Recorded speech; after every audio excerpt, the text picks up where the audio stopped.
I'm Dave, here with Kurt at Gamescom 2024, and I want to find out if Kurt was wowed by Avowed. Actually, wowed, I was.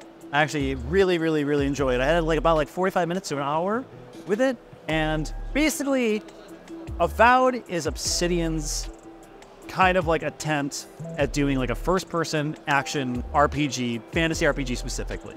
Obsidian's done a wider range of things, especially in recent years, between Grounded and Pentiment, and then of course Outer Worlds.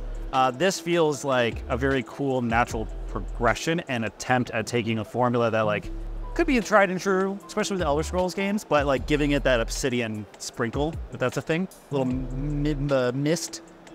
Magic? There we go. We'll go with magic. Well, it seems like as Obsidian has tried out different projects, they're getting better and better at showcasing the Obsidian-ness in their games. I think when you hear Obsidian, you probably think of writing and paths and storytelling and stuff like that. But what I feel like they're getting to a point at with some of the recent games is actually honing into a gameplay loop that they usually wouldn't do.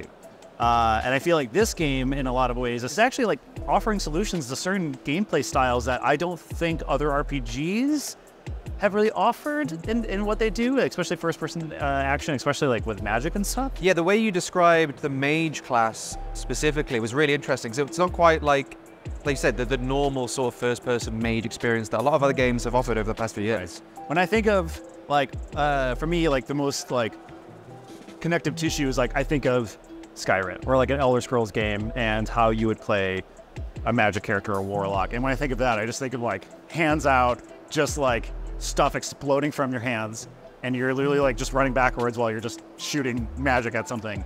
But Avowed adds you have a wand, which doesn't feel you would think it wouldn't feel so cool just shooting little lightning bolts like a little wizard guy. But the thing that it does really well is it offers a shit ton of tools that really change it up, that make you feel like you're not just blasting your hands or shooting someone with a wand, because basically you get a book and your wand, and each book has a different set of spells. So you have your set spells as a mage class, but then if you decide, you can have two books on you. So one book would have the ability to materialize melee weapons, and you can use that in magic, and it changes the entire dynamic of how you're in a fight. Meanwhile, you can root something in the ground, beat the shit out of it with a club, or you can create an ice pond and start shooting flames from your hands at the exact same time. It added a lot of diversity. And then there's also a dodge mechanic. And when you're playing as a mage, it's very much a crowd control sort of thing. Is it too much to say it's sort of like how Doom treats guns? Honestly, I mean, it is kind of this, as somebody who used to play World of Warcraft, it's a balance between the two. You have your rotation of attacks that you would use in WoW, but then you have actual real-time combat. So no, I would say you're in the right line of thinking in a way, where it's you can dodge, you have your ice sprinkles, official name of what they're called. You can root a dude in the ground, and then you can shoot lightning at him, or you can make your little hammer, mallet, staff, and wiggle and beat things up, which is great. But that isn't the only class I played. I also played the Ranger class, which is something that is not usually seen in these games, where you're dual-wielding pistols and a bow and arrow, and that also played completely differently than the Mage. So if you're a gunslinger, each gun had its own special ability. And there's no ammo, which I thought was interesting. No ammo, no reload, because every time you shoot, the gun goes down. Apparently that's the character's slipping a pellet in. Okay. And then you shoot the other gun, you can get in a really good rotation. So again, using fantasy hallmark weapons, Yes. but dialing up the action and the immediacy of the combat, making it feel much more rapid and immediate. Yes, and also it's there's versatility in the movement. So that even means jumping and climbing up onto ledges and stuff. And there was a lot of running and jumping in what I had played. But it still also had the Obsidianisms by way of its writing, which was genuinely, in that very short slice I played, quite funny. In particular, there was a dude that I came across who was bleeding out, and I could choose to give him a potion. But his reason for helping him was he's I'm a virgin. Please, I don't want to die this way. And so I chose to give him a potion and help him out. And then in return, of course, he led me to a different path on the quest.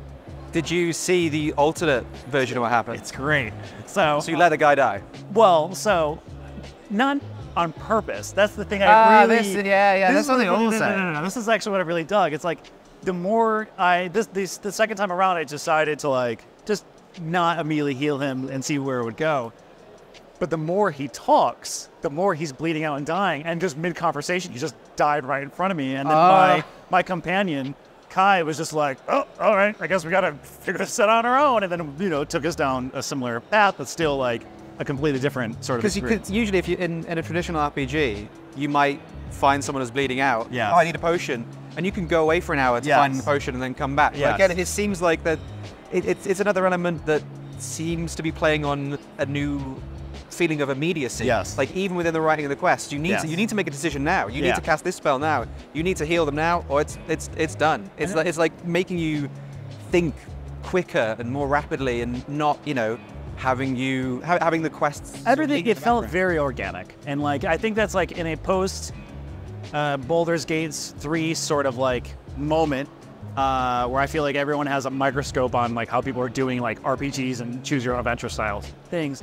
This was like a really neat way in which like I did not expect that to happen. I didn't expect it to die right in front of me. Be like, oh, well, okay, I guess I have to continue on my quest without this thing or without this help. And I saw like glimpses of that just in like, because I played a little bit as a mage and then I switched over to do the ranger, and I was able to see like the diversity of Obsidian storytelling, and like it's like quips and comedy like on full center. Obsidian won't be able to get away from comparisons like, oh, is this Obsidian Skyrim? We saw the same thing with Outer Worlds and Obsidian's Fallout, or, you know, continuation of that sort of storytelling. But do you think Avowed is, you know, how much is that doing to really separate itself from these preconceptions? I think it's like one of those things that like the moment you play it, you will feel it and see it. Like, for example, even going back to like the Virgin who died, like, there is a place in which Elder Scrolls could have something like that exist, but I can't recall an experience in the hundreds of hours I've played in any Elder Scrolls game where like that sense of immediacy and agency was really there. It would be narrowed down to a choice: either you heal him or you don't, and that's it. But even then, it's like this game is like a very strange blend of like fantasy, but also like pirate elements, because you have like muskets and such, but there's also like these group of characters that look like knights. So like there's a hodgepodge of like different elements and aesthetics going into play that I think will like instantly separate this and give it an identity its own. I don't think it'll be impossible for people to have comparisons, because you need something to pull from. But I think it'll be like it's just a very good, refreshing, from what I played, refreshing sort of like take on a genre that I love. And it feels like, again, like solutions are being given in ways that feel like fresh and cool. So it has an identity. And besides, I love the Elder Scrolls games. I think there's really good writing in those games, but the Obsidian flair, that team is so good at like evoking personality, and like every line, and like even like the way characters move is just their facial expressions and stuff, you know, is kind of unmatched in my opinion, or at least just so distinct to what Obsidian does and has always done really well. I mean, for God's sakes, you know, it's like Obsidian has people there who are responsible for these genres sort of like coming into form in a video game medium. And hey, it sounds like it's a big pie to, you know, that was a terrible analogy. It sounds worth the wait. I'm excited. I've talked to you. Sounds like a big pie. It's not a berry. Yeah, it's a big delicious pie. I was going to try and say something about letting it cook, but it fell apart. But if you want to see content that isn't falling apart, stay tuned for GameSpot.